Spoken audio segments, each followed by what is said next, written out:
Olá, mais uma vez aqui pela Rede Século XXI, programa diário de oração, levando até você, como sempre, como todos os dias, uma palavra de esperança, uma motivação para o seu dia e, claro, sempre de acordo com alguma citação do Evangelho ou do Novo ou Velho Testamento, mas sempre uma mensagem de esperança para você.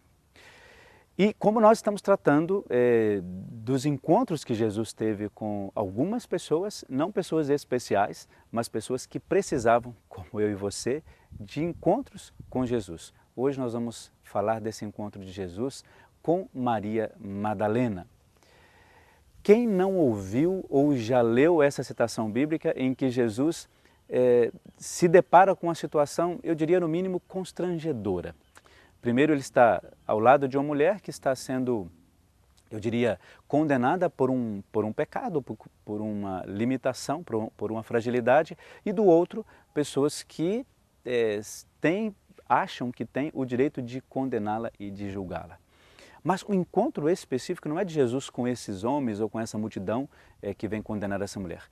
O encontro com ela, com Maria Madalena. Isso é o foco da nossa reflexão. E por que esse encontro? Porque em todos os encontros, em todos, o interessante é perceber que Jesus sempre tem um sentimento diferente em relação àquela pessoa. E nenhum sentimento de Jesus é igual. Todos os encontros, como ele conhece a vida daquela pessoa, ele procura, a partir desse conhecimento, estabelecer essa maneira de dialogar. Com Maria Madalena, por exemplo, ele faz uma pergunta muito simples para ela: onde estão aqueles que te condenaram? Essa pergunta, para mim, ela é essencial para a nossa reflexão de hoje. Sabe por quê? A gente precisa, para entender o sofrimento do outro, você sabe disso tanto quanto eu, é importante que você se coloque no lugar do outro e tente, a partir disso, ver se de fato o seu julgamento ou a sua percepção em relação a ela ou aquela situação que a pessoa está vivendo, você pode julgá-la por causa daquilo, né? Ou por causa de alguma situação que esteja acontecendo com aquela pessoa, de maneira especial. Jesus, ele pergunta onde estão as pessoas para saber qual é o critério de fato que as pessoas têm para julgar. É claro que Jesus não pode ser conivente com a situação que aquela mulher estava vivendo. Nenhum de nós é conivente com isso ou consegue entender isso. Mas a situação qual é a mudança proposta por Jesus? É uma mudança de vida. A fragilidade de uma mulher, principalmente naquele tempo, uma situação em que ela de fato não sabia como lidar com aquilo, ela sabia que poderia ser condenada à morte por causa daquilo e a única salvação que ela tem é o próprio Cristo. Mas veja o que é interessante, ela não procurou Jesus, ela não procurou, ela foi jogada diante dele ou foi colocada diante dele. E é importante que a gente busque essa referência da leitura. Foi colocada diante de Jesus, acontece que ao ser colocada tendo a chance de estar com ele, ela consegue de fato fazer a referência da sua mudança de vida. E qual é essa mudança de vida? Propõe para o próprio Jesus: olha, alguma coisa precisa ser feita por mim. E Jesus faz. Jesus pede simplesmente que ela vá e não cometa o mesmo pecado. E aí está a transformação para ela. Certamente outras tantas pessoas, ou a família, ou amigos, deveriam ter dito isso para ela já, e várias vezes. Porém, ela não ouviu. Porém, para ela, a referência, a necessidade era aquela. Mas quando Jesus disse, o fato dele ter dito isso para ela, ali naquelas palavras não estava nenhum critério de julgamento e nem de condenação, mas um sentimento de amor por ela e por causa dela. E por isso, por esta palavra de Jesus, por ser Jesus, ela acaba fazendo aquilo que ele pede e acaba sendo certamente uma seguidora de Jesus.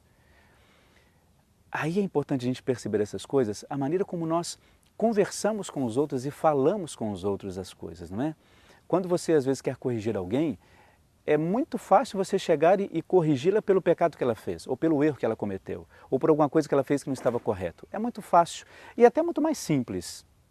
Agora, quando você tenta entrar no universo daquela pessoa e com amor dizer, olha, isso não é legal, ou isso não deve ser feito, talvez a pessoa compreenda melhor. Porque não há sobre ou na sua palavra uma autoridade de condenação ou uma autoridade de julgamento. Há sim uma necessidade de que aquela pessoa mude. Então, esse encontro de Jesus com Maria Madalena, forçado ou não por outras pessoas, trouxe para a vida dessa mulher uma mudança que ela certamente não encontraria em outro lugar. Como não encontrou, nem no templo, nem com os sacerdotes do templo, ali ela não encontrou mudança nenhuma. Porque ela não encontrou motivação para que isso fosse feito, melhor dizendo. Agora, quando ela se depara com Jesus, ela percebe isso de uma maneira muito especial, muito bonita. E você sabe que eu acho que a gente precisa encontrar momentos assim, e às vezes nós precisamos forçar até mesmo esses encontros com Jesus, né? Para que a gente perceba, olha, aí está a referência e o centro da minha existência. E é por causa desse encontro que eu preciso mudar. Então pense nisso, como também eu sempre procuro pensar e trazer isso para as minhas reflexões, não é? Quando eu preparo essas reflexões ou penso nelas, eu tento ver o que é que de fato eu preciso mudar e o que que você, aí que está em casa, precisa mudar. O que é que esses encontros com Jesus precisam estabelecer e fortalecer na sua vida? Sabe por quê?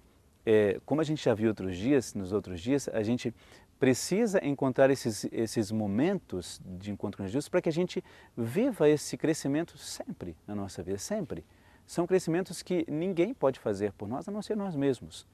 E aí a gente precisa ir devagar, claro, cada um ao seu tempo, estabelecendo isso, os critérios, as maneiras disso acontecer, onde as mudanças precisam acontecer, como elas precisam acontecer e na intensidade delas. Então, tente viver isso. Procure encontrar, claro, maneiras simples ou de acordo com o seu tempo e com o seu modo de ser, fazer de fato esses encontros com Jesus acontecerem.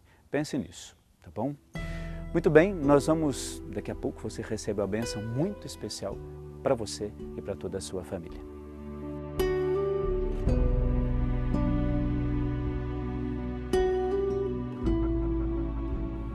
Nós vos louvamos e bendizemos, Deus Criador de todas as coisas, que no princípio criastes o homem e a mulher para constituírem uma sociedade de vida e amor. Também vos agradecemos, Senhor, porque vos dignastes abençoar o casamento dos nossos irmãos, os vossos filhos e filhas, para ser uma imagem da união de Cristo com a Igreja. Olhai agora com bondade para eles e como lhes preservastes a união em meio a alegrias e dificuldades, assim renovai neles sempre a aliança nupcial, aumentando sempre o amor e reforçando os laços da paz, a fim de merecerem receber sempre a vossa bênção e a vossa felicidade. Tudo isso nós os pedimos por Jesus Cristo, que convosco vive e reina na unidade do Espírito Santo. Amém. O Deus da aliança e do amor habite sempre na vida deste casal e dê a ele muita paz e união.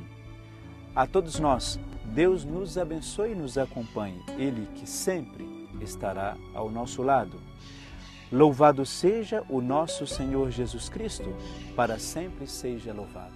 A bênção de Deus Todo-Poderoso, Deus que é Pai, Filho e Espírito Santo. Amém.